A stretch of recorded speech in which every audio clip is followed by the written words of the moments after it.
Hello l'ami, et merci de me rejoindre pour cette pause café. Bon alors je t'ai parlé plusieurs fois de Vulkan sur mon blog.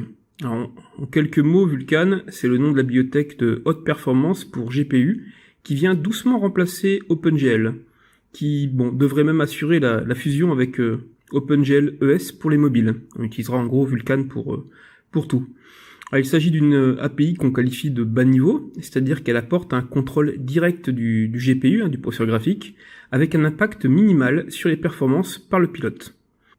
Alors côté shaders, on avait le GLSL comme langage pour les écrire, et puis maintenant donc on peut envoyer directement du bytecode Spire, SpireV même, pour l'occasion. Voilà, donc Vulkan c'est un peu l'équivalent de Mythol pour OS X ou de DirectX 12. Je vais pas vous refaire l'histoire, mais en gros Vulkan c'est plus de contrôle, plus de vitesse, enfin une meilleure vitesse, mais plus de choses aussi à savoir côté développeur.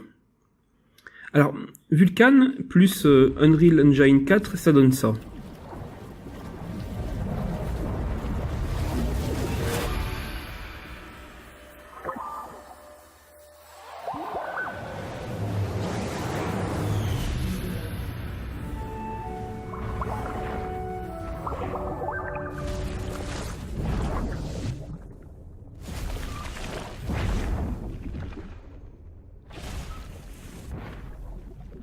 Alors c'était la démo Protostar, dont je n'ai jamais réussi à mettre la main sur le source code, donc si jamais vous avez un lien, il était prévu qu'il la distribue, mais a priori je crois que ça s'est pas fait.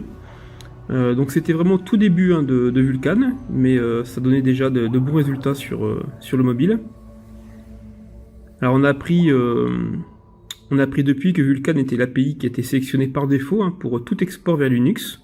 Et puis on n'est plus obligé de recompiler Unreal Engine depuis les sources en installant un SDK externe. De mémoire c'était LunarG je crois qui permettait de le faire. Donc là actuellement c'est intégré dans le source, c'est intégré dans ce qu'on récupère quand vous téléchargez le moteur. Il est toujours en mode expérimental, même en 4.20, mais on peut s'en servir directement. Bon, ça c'est quand vous utilisez un moteur.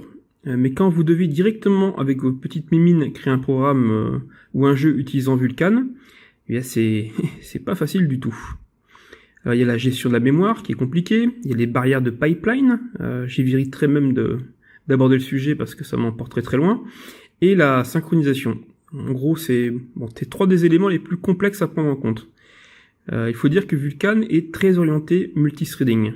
De fait, nombre de développeurs aujourd'hui traînent les pieds, et moi le premier, d'ailleurs j'en ai pas un besoin direct, et surtout que j'ai déjà bien à faire avec Unreal.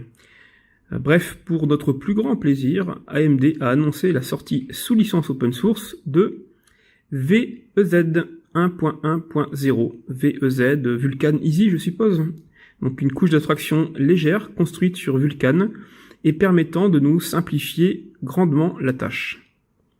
Alors, une couche d'abstraction alors qu'on voulait justement un accès plus direct, on peut se dire est-ce que ça va ramer davantage? AMD précise dans son communiqué que cela n'entraîne qu'une légère surcharge par rapport aux appels natifs de l'API Vulkan. Ce qui signifie que les performances d'applications utilisant VEZ, VEasy, je sais pas comment je vais l'appeler, ne devraient pas se trouver affectées. Selon les tests d'AMD, la surcharge générée serait de l'ordre de quelques microsecondes pour des dizaines de milliers d'appels d'API pendant l'enregistrement du tampon de commande. Alors moi je vous propose quand même parce qu'on pourrait se dire une couche en plus, c'est chiant, il vaut mieux directement travailler en Vulkan.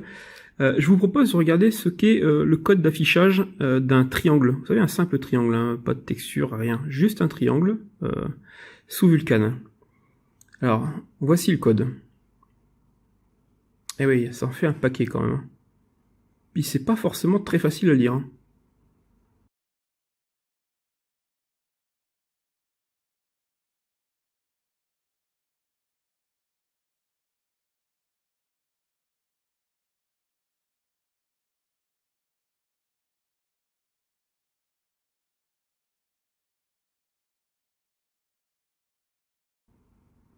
Alors, j'aurais aimé vous montrer directement le code pour Vulkan Easy, mais enfin pour un triangle, mais je n'ai trouvé que pour le quad. Donc, je vais vous montrer le quad. C'est pas plus compliqué, un quad c'est 4 vertex, triangle c'est 3, hein, ça devrait pas être plus compliqué, ou légèrement un poil plus, mais et encore. Vous voyez là déjà c'est beaucoup plus court. Et voilà, pourtant c'est la même difficulté, hein. C'est beaucoup plus court, c'est peut-être même plus facile à lire d'ailleurs. Ça reste quand même complexe, je trouve. Avant que on puisse utiliser les shaders, vous savez, au tout début d'OpenGL, en utilisant par exemple la glut, le glut, c'est le toolkit. C'est quelque chose qui simplifie un petit peu l'écriture d'un programme OpenGL. Regardez, le code pour afficher un triangle, c'était ça. Eh oui, là, ça se lit quand même beaucoup plus facilement, hein. Bon, que faire de cette info? Alors, c'est surtout si vous voulez développer votre propre moteur 3D, ou réaliser une application légère pour mobile, par exemple, mais qui doit tourner au plus proche du matériel. Bon, attention, hein, tous les matériels ne supportent pas Vulkan. Alors, certes, vous pouvez attaquer Vulkan directement, mais considérez cette couche d'abstraction avant. C'est déjà pas facile de travailler sur Vulkan, donc si vous pouvez avoir une petite aide en plus, ça peut valoir le coup. En plus, ça, a priori, on perd pas trop de cycles. Je crois qu'aujourd'hui, on peut se faire plaisir en jouant avec, oui.